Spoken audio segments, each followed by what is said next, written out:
হিংসা, বিদ্বেষ, অহংকার, লোভ, লালসা সবকিছু আমার অন্তরের ভিতরে নিয়ে ওই বাবা বুল্লে শাহ বলেছেন, এক মুসল্লি তাড়াতাড়ি নামাজ পড়ে বের হয়ে যাচ্ছিলেন।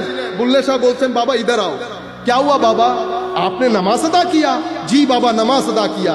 तो बाबा बुल्ले शाह बोलছেন, उतू दुए लत्ता गोड़े तेरे अंदर रही पली थी, दुनियादारा रब दे नाल भी 420 तू की थी। উত্তু দুয়ে লত্তা গোড়ে, কোন নামাজের জন্য ওযুর ওই পুকুরে দাঁড়িয়ে হাত পা পরিষ্কার তো করেছো বেটা, এটা ঠিক আছে, লত্তা গোড়ে তেরে আন্দার রহি পলিতি, কিন্তু তোমার ভিতরের ময়লা ভিতরে রয়ে গেল। তোমার অহংকারের ময়লা, তোমার হিংসার ময়লা, তোমার বিদ্বেষের ময়লা, ভিতরের ময়লা ভিতরে রয়ে গেছে। দুনিয়াদারা তো ও দুনিয়াদার, রব দে নাল ভি 420 তু কি থি। তো আল্লাহর সাথে যদি আমরা 420 প্রতারণা করি তো এটা আমাদের সাথে যায়।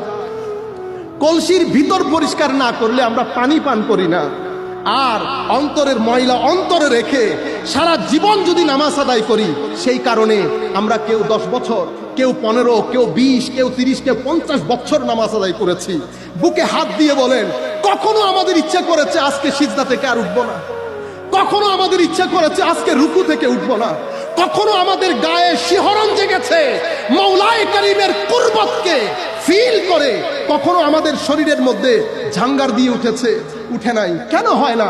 কারণ সুবহানাকা বলি, আল্লাহুম্মা বিহামদিকা বলি, ওয়া তাবারাকাসমুকা বলি, কা বলে আল্লাহকে সম্বোধন করি, তুমি বলে আল্লাহকে সম্বোধন করি।